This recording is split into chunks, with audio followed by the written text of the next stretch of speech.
Hello friend, sociology with Dhruv Dikshit channel में आज आपके साथ मैं चर्चा करूंगा छत्तीसगढ़ की एक जनजाति हलवा के बारे में। जी हाँ, हलवा छत्तीसगढ़ अंचल की एक महत्वपूर्ण जनजाति है। इसका मुख्य निवास दुर्ग, राजनांदगांव, बस्तर, रायपुर में। मध्य प्रदेश के बालाघाट जिले में भी कुछ हलवा जनजाति के लोग रहते हैं, लेकिन बहुत सीमित संख्या में। बस्तर इनका केंद्रीय स्थल है। बस्तर में कांकेर और भानु प्रतापपुर में इनकी संख्या, इनकी आबादी, इनका निवास स्थल ज़्यादा है। हलवा मूल रूप से कृषक आदिवासी हैं। ये कृषक जनजाति है। खेती किसानी में इनकी दक्षता पारंपरिक रूप से इनको विरासत में मिली हुई है। ये संपन्न किसानों में, संपन्न कृषकों में, जनजाति समाज के संपन्न कृषकों में हलवा की गिनती की जाती है। हलवा प्रोटो ऑस्ट्रेलाइड प्रजाति की जनजाति है। ये शारीरिक बनावट इनकी बहुत मजबूत होती है। इनके शरीर का रंग प्रायः काला सांवला होता है। कद काठी में सामान्यतः मध्यम होते हैं। नाक इनकी चौड़ी दबी, चेहरा और छाती चौड़ी होती है। काफ़ी मेहनत करने वाले, इसलिए इनका शरीर सुडौल हष्ट-पुष्ट दिखाई देता है। हलवा जनजाति जो है, इसकी उत्पत्ति की बहुत किंवदंतियाँ हैं। अलग अलग मान्यताएं हैं। स्थानीय क्षेत्र में लोगों से जो चर्चा हुई वो कहते हैं हलवा जनजाति की कई किंवदंतियां, जिसमें से कुछ यहाँ आपके सामने रखूंगा। एक मान्यता के अनुसार हलवा जनजाति जो है महादेव और पार्वती से इनकी उत्पत्ति हुई है। यहाँ पे हलवा गांव में हलवा जनजाति में एक कहानी है। वो कहते हैं एक बार एक राजा अपने खेत में पक्षी पालते थे। वो खेत में पक्षियों को पालने के लिए तरह तरह के बीज डालते थे और उनको पाला पोसते थे, उन्हीं का खाते भी थे पक्षियों को। एक बार पार्वती और महादेव वहाँ से निकल रहे थे। उन्होंने देखा कि एक खेत में बहुत सारे पक्षी हैं, दाने खा रहे हैं, भरा भरा खेत है, और वहाँ एक व्यक्ति है जो उसको राजा है, वो देख रहा है कि वो पक्षियों को पकड़ता है और उनको मार के भून के खा रहा है। इसको देख के पार्वती जी बहुत नाराज हुई। बोले कैसा आदमी है ये, पक्षी अपने खाने के लिए, अपने भक्षण करने के लिए, अपने भोजन के लिए ये पक्षियों को पाल रहा है, उनको खा रहा है। तो उन्होंने महादेव जी से कहा कि इन पक्षियों की हमें रक्षा करना है। तो महादेव ने दो लोगों की रचना की, 2 पुरुष और 2 महिलाएं बनाई और कहा कि आप जाइए कृषि कार्य के लिए। उनको हल भी दिया कि आप इससे वहाँ हल का काम, हल चला के आप खेती करिए। अभी ये व्यक्ति गए राजा के पास। अब राजा ने उनसे पूछा आपकी जाति क्या है।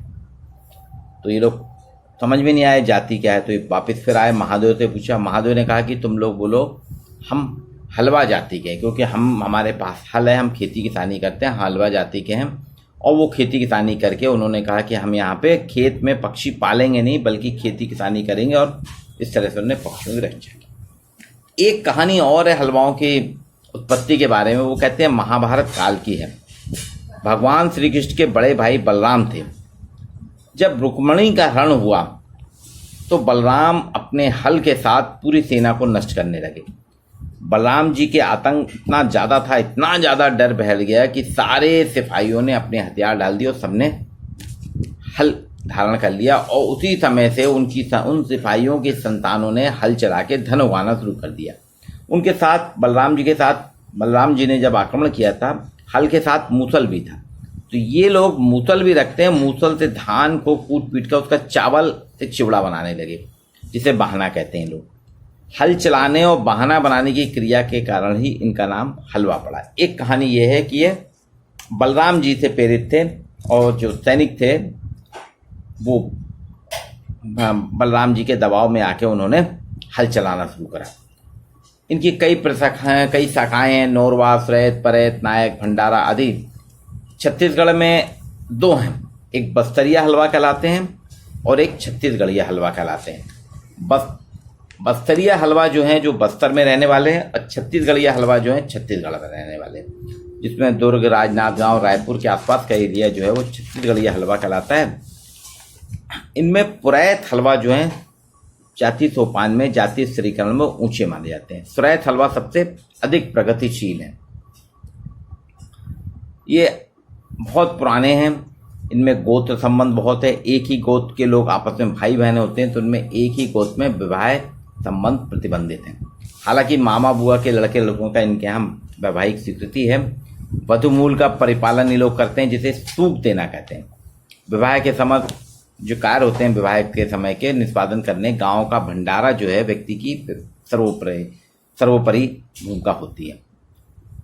अगर इनकी जाति में किसी युवक ने जाति के बाहर शादी की तो उसको बाहर कर दिया जाता है और बाद में इनको जाति में वापस ले भी लिया जाता है। सामाजिक संगठन इनका पारंपरिक है। ग्राम के मुखिया का पद जाति परंपरा के अनुसार होता है। मुखिया के काम ग्राम का कोटवार और पंच मिलकर करते हैं। हलवा समाज की पंचायत बहुत मजबूत होती है। ये सामाजिक न्याय करते हैं। जाति पंचायत का निर्णय ही सर्वोपरि है। इन्होंने 18 प्रकार के गढ़ संगठन बने हुए हैं, जिन्हें जाति पंचायत, राज पंचायत या गढ़ पंचायत कहते हैं। गढ़ गांव के नाम पर होते हैं, जैसे डोंगरगढ़, नारायणपुरगढ़, अंतागढ़, कांकेरगढ़। ये इनकी पंचायत। इनके घास, मिट्टी, बांस, कवेलू, घास, छप्पर वाले घर होते हैं।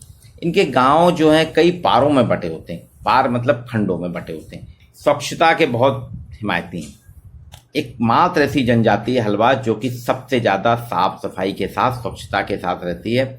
और प्रत्येक हलवा महिला अपने घर को इतना साफ सुथरा रखती है कि आप सामान्य तौर पे सोच भी नहीं सकते किसी जनजाति समाज का घर इतना साफ सुथरा होगा। प्रतिदिन स्नान करते हैं, काफ़ी व्यवस्थित रहते हैं। बच्चे भी इनके व्यवस्थित रहते हैं।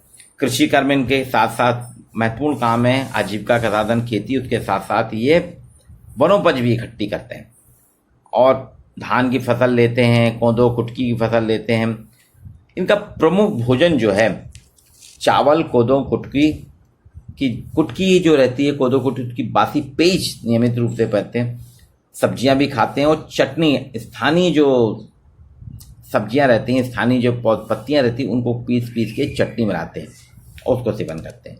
शराब इनके यहाँ बहुत ज़्यादा पी जाती है। शराब का सेवन अन्य जनजातियों की तरह हलवा जनजाति में भी प्रमुख है।